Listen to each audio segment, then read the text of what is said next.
You're going on 54, and you notice what used to be Big Surf, well, in case you've been living under a rock, is now Super Splash USA. Lake of the Ozarks, new owners, bought that at the end of 24, rolled out the red carpet to start 2025, investing millions in the park. And listen, if you missed out, like they gave away free children's passes the end of February and all of March. Hopefully you guys got an opportunity to take advantage of that. Well, mark your calendars because opening weekend, May 23rd, 24th, and 25th is gonna be big, but you know, you drive by that and it is already looking so different. You see how quick they're moving. I'm excited to see what that park looks like when opening day hits. Me too. And, you know, loving the way they're thinking out there. They put that big new slide right out by 54 so everybody can see and kind of get excited about it. It's going to be a wonderful thing. The new owners, they come in and they're such good people, Sure. community-minded people.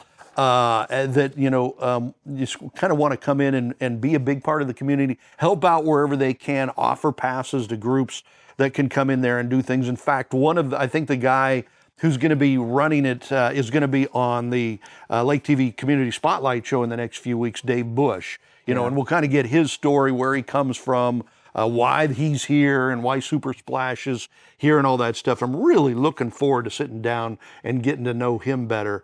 But those people over there are amazingly good people and amazingly accomplished people too. I think the main owner we got to meet a couple of months ago, and like he has big businesses based out of Dallas, Fort Worth, but he took time off from all those businesses to be a part of the Trump campaign. He was like one of the top guys in the Trump campaign, you know, Like Secret Service or something? something like that. Yeah, he was one of the guys that would shake Trump's hand and open the curtain for him when he went out on stage to do these.